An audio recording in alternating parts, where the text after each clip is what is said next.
Je lis au nom du Seigneur Jésus. Si vous pouvez juste dire Amen. La Bible dit donc, au 6e mois, l'ange Gabriel fut envoyé par Dieu dans une ville de Galilée appelée Nazareth, auprès d'une vierge fiancée à un homme de la maison de David nommé Joseph.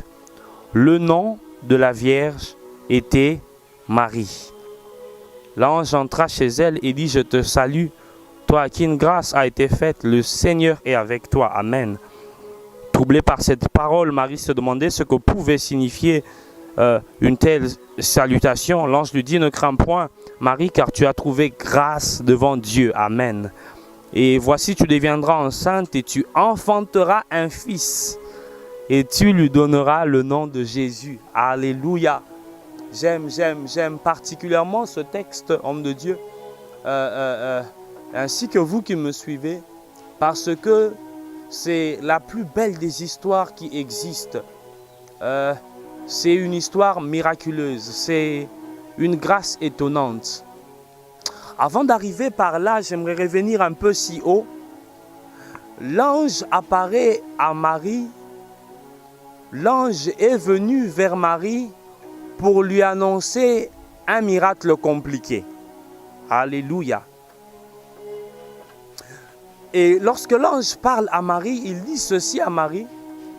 Voici, Élisabeth aussi a eu un enfant dans sa vieillesse. L'ange lui dit, les choses que tu auras seront compliquées. Mais pour croire, je viens déjà de faire un miracle compliqué.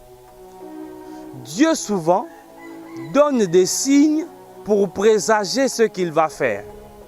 Il dit à Marie, il y a déjà quelque chose de compliqué que moi, Dieu, je viens de faire, dont Élisabeth a conçu dans sa vieillesse. Si tu ne crois pas aux choses que je veux te dire, Talananuka Élisabeth, j'aimerais dire à quelqu'un, des fois quand tu sens que tu ne crois pas, ouvre ta Bible, Talananuka Sarah. Quand tu sens que tu ne crois pas, regarde dans ton église, Talaka ya mama na unzamba pesa mwana après 50 ans. Talananuka ya frère wana unzamba pambola. Et la Bible dit ceci, il est le même hier, aujourd'hui et éternellement. S'il a fait avec Élisabeth, il peut le faire avec toi aussi, Marie. Si tu es avec moi, tu dis Amen. Donc j'aime ce texte parce que ça nous présente des vérités exceptionnelles sur la foi. Et je me suis rendu compte en lisant ma Bible qu'il y a des miracles bizarres autour de ce nom appelé Marie. Alléluia. Pour la petite histoire, Marie, ce nom Marie signifie amère. Kombone la kisi bololo. Pour bien le comprendre, il faut revenir dans le livre de Ruth. Un jour, Ruth perd son mari, elle perd ses 2 enfants. Son nom signifie, Naomi plutôt, son nom c'est Naomi. Naomi signifie la bienheureuse. Elle perd son mari, elle perd ses 2 enfants. Elle dit, ne m'appelez plus Naomi, appelez-moi Mara, parce que le Tout-Puissant a rendu ma vie amère. Mara ou Marie, c'est le même nom. Mara, Marie, Myriam, c'est le même nom. Donc Marie signifie amère. Et nous voyons dans l'Ancienne Alliance une Naomi qui est devenue Marie. Pourquoi elle est devenue Marie? Parce qu'elle a fait un mauvais choix. Et ils restaient à Bethléem pour la petite histoire. Ils ont fait le choix de quitter Bethléem pour aller vers Moab, une ville maudite. Donc certaines personnes rencontrent des situations amères où leurs vies sont devenues amères parce qu'ils ont fait le mauvais choix. Je ne sais pas quel mauvais choix tu as peut-être fait dans ta vie.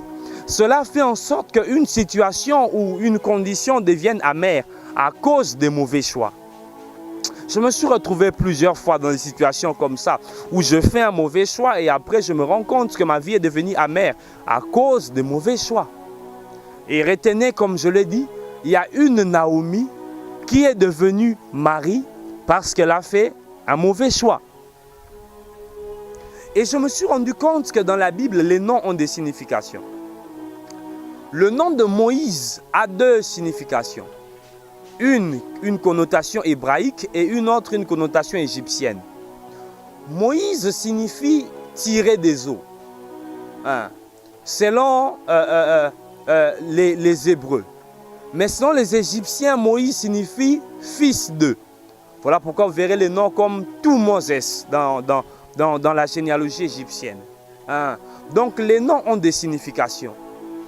Et je me demande maintenant, pourquoi on donne à cette femme de Luc chapitre 1 le nom de Marie? Je ne sais pas. Son histoire commence juste en disant qu'elle s'appelait Marie. Tandis que dans l'Ancienne Alliance, on sait pourquoi Naomi est devenue Marie. À cause de ses mauvais choix. Je conclus en disant ceci. Que d'autres personnes, leur vie devienne amère parce qu'ils ont fait des mauvais choix. Mais il y a d'autres personnes qui naissent dans l'amertume. Cela veut dire à ça là n'est mauvais choix. Mais elle est née comme ça dans la misère. Il y a d'autres personnes qui vivaient dans l'abondance. Mais papa est mort. Depuis que papa est mort, la misère est entrée. Ils n'ont plus d'argent, ils ne savent plus se payer les frais. Avant, elle pouvait faire Dubaï, avant, elle pouvait faire Chine pour les vacances. Mais depuis que maman est morte, elle ne sait plus faire ça. Sa vie est devenue amère sur base des circonstances qu'elle a rencontrées dans la vie. Mais il y a d'autres personnes qui sont nées dans l'amertume. Elle est née dans une famille pauvre. Elle ne sait pas, elle n'a jamais effectué des voyages. Hein? Donc il y a deux cas qui peuvent conduire quelqu'un à devenir amer. Soit c'est les mauvais choix, soit c'est la naissance. Je pensais qu'il y en avait deux, mais les disciples me disent arrête, il y en a trois. Parce qu'un jour Jésus rencontre un homme qui était aveugle.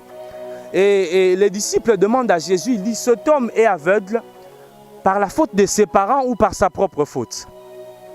Donc on peut devenir aveugle soit par la faute de quelqu'un d'autre, ou soit par sa propre faute. Jésus dit non, attendez, ce n'est pas que ça. Il y a aussi d'autres personnes dont leurs vies sont amères pour la gloire de Dieu.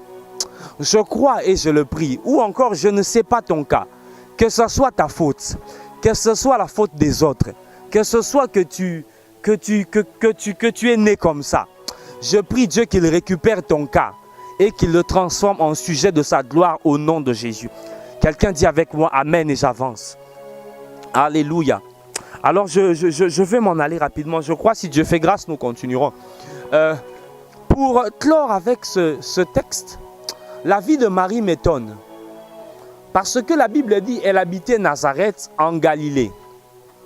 Analysons un peu ces deux mots-là. Galilée signifie le lieu du cercle. Donc Marie me dira ceci. Mais à part ça, je vis dans un circuit fermé. Je vis dans un endroit où il n'y a pas d'opportunité de sortie. C'est carré. C'est un cercle. Toutes les fois que j'essaye de sortir, je fais un rond. Si je veux vendre quelque chose, je commence avec un capital, je vais rentrer en arrière. Parce que dans mon quartier, les gens n'évoluent pas. Dans ma famille, les gens n'évoluent pas. C'est en forme de cercle. Et Marie me dira encore qu'elle habite Nazareth. Nazareth me rappelle quelqu'un qui dit rien de bon ne peut sortir de là. Marie me dira que là où elle reste, c'est difficile qu'elle aura bien Bimakuna. Et un détail que j'aime, la Bible dit au 6e mois, l'ange Gabriel fut envoyé vers Marie. Le chiffre 6 dans la chiffrologie biblique, c'est le chiffre de la limite. J'aimerais dire à quelqu'un, l'homme a été créé le 6e jour. Là où tu es limité, c'est là où Dieu va intervenir. Là où tu es dans une forme de cercle, là où rien de bon ne peut sortir, c'est seulement là que Dieu va choisir pour placer l'Emmanuel. Et je clôture par ça. Donc dans l'Ancienne Alliance, il y avait une Naomi qui est devenue Marie. Et dans la Nouvelle Alliance, il y a une Marie qui va devenir Naomi. Lorsque Élisabeth rencontre Marie, elle dit ceci à Marie, « Désormais on t'appellera bienheureuse. » Oh, je disais, si avant ta vie Naomi était devenue Marie, c'était parce que Jésus n'était pas encore là. Partout où l'Emmanuel entre, les situations Marie se transforment en Naomi. Je viens de déclarer une saison où tout ce qui était Marie dans ta vie va devenir Naomi au nom de Jésus. Et je disais que je vais clore par là. Je disais que je vais clore par là. Ça, c'est l'une des choses que j'aime le plus. L'ange dit à Marie que tu enfanteras un fils. C'est bien un fils, n'est-ce pas? Ce texte ne correspond pas avec le raisonnement humain. Alors là, j'appelle mon professeur de biologie. Mon professeur de biologie m'a appris que l'homme est porteur de chromosomes XY et la femme est porteuse de chromosomes XX. Donc c'est l'homme qui donne soit le X, soit le Y. Et la femme, dans sa plaquette chromosomique, elle n'a que des X. J'aurais pu comprendre que cette prophétie ait un sens si le prophète disait à Marie que tu enfanteras une fille. Parce que dans sa plaquette, il n'y a que des X. La parole prophétique peut placer dans ta vie des choses qu'il n'y a pas dans ta plaquette chromosomique. La parole prophétique peut placer dans ta famille une bénédiction qu'il n'y a jamais eu dans ta vie.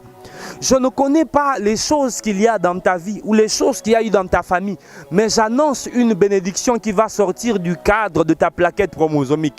Si tu le crois, tu dis avec moi Amen.